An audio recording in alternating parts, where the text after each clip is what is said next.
Welcome to the Irish Loaf channel, quality baked videos just for you. At the start of 2026, after nearly 30 years, one of the most important science fiction websites, the SF site, that's sfsite.com, has gone dark. To put that in perspective, it predates Google. Yeah, 1996. So we're talking about website archaeology here. And when many of us found SF site, it wasn't by somebody telling us about it. We were using archaic search engines like Alta Vista or Lycos or Hotbot or Infoseek web crawler, and we were doing it on Windows 95 through Internet Explorer, or if you had a Mac, a Power Mac and Netscape. We were following links, breadcrumbs, and eventually we ended up with the SF site. Back in the mid-90s, the internet felt like the perfect companion to science fiction. It was a new frontier for literature because sci-fi books have always posed a practical problem for readers. So how do we find out about science fiction books, you know? Back then we had to use a different system other than looking up and browsing and things like that. We had to buy bi-monthly magazines or had to attend the rare convention that was around. Even if you loved the genre, it wasn't obvious what to read next, especially if you wanted a science fiction classic that built the foundations of everything that came after it. In other words, what you were currently reading as modern science fiction. That's where the SF site really mattered. It didn't try to be a viral destination. It functioned more like a calm, human-curated reference desk. Reviews, columns, interviews, excerpts, and lists that help you navigate the field with confidence. And crucially, it drew attention to books that deserve to remain visible. One of its clearest examples was its relationship with Orion's publishing Science Fiction Masterworks series. And there was also a companion Fantasy Masterworks series.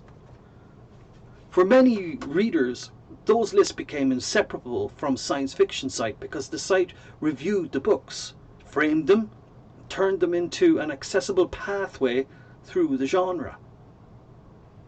So that's why it was really important. That guidance mattered more than many people today may realize. In many cities, science fiction and fantasy often lived on a small shelf. If it existed at all, that is, if you had a small shelf in your city or town that had science fiction, you were lucky, like one shelf. And it was always overshadowed by, you know, crime or romance or the thriller section or something like that. Mainstream fiction was also doing a job on it. So without an existing circle of science fiction readers, you were largely on your own. Discovery of new books was expensive and slow. You bought a book and hoped it landed. The hope that, you know, it was something that you liked. That's the way it was back then. Sometimes you followed an author's other titles. Arthur C. Clarke here, for example. Of course, the movie 2001: Space Odyssey. This is Rendezvous with Rama, another great book.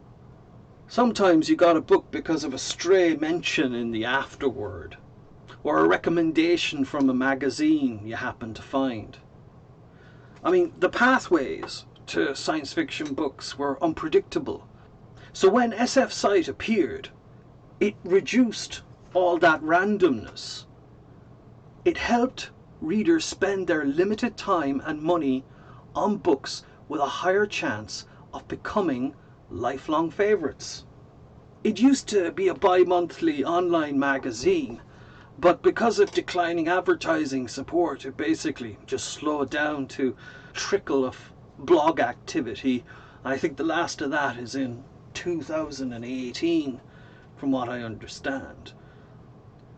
But the long arc was already pointing towards quiet. So what's happened? Well, we can only infer what's happened. The co-founder and longtime editor, Roger Turner, passed away in June of 2025. So it's sort of reasonable to assume that the last thread of upkeep might soon snap, and now by early 2026 it effectively has. Turner's wider role in the genre community is part of why Sci-Fi site carries such weight. So is this a eulogy for the SF site? Well, not really. It's just me coming along, just saying thanks for the FS site, and you know how it helped me find so many books in sci-fi, and how it still helps me find so many books in sci-fi. It built a lasting connection. So, you know, I'm not endlessly scrolling all the time. What I'm actually doing is I'm coming up with books that I should be reading by looking at the FS site list of books that they recommend I should be reading. And many of this SF Masterworks series that you see here comprises a lot of that list. There we have a Scanner Darkly. If you've never seen the film, you should. It's got Keanu Reeves, and it's got Robert Downey Jr. as well, and Woody Harrelson's in it, and Winona Ryder. Yeah, fantastic. And it's done in rotoscoped cartoon form. So yeah, SF site. It appears that the upkeep has stopped, and therefore the site's down. It's no longer up and running. I hope you enjoyed this video. If you did, please like and subscribe. And who knows what's going to happen in the future with the SF site. Maybe it'll reappear. Maybe somebody will upkeep it again. Who knows? But anyway, for now it's gone. Thank you very much for your time. Have a very nice day.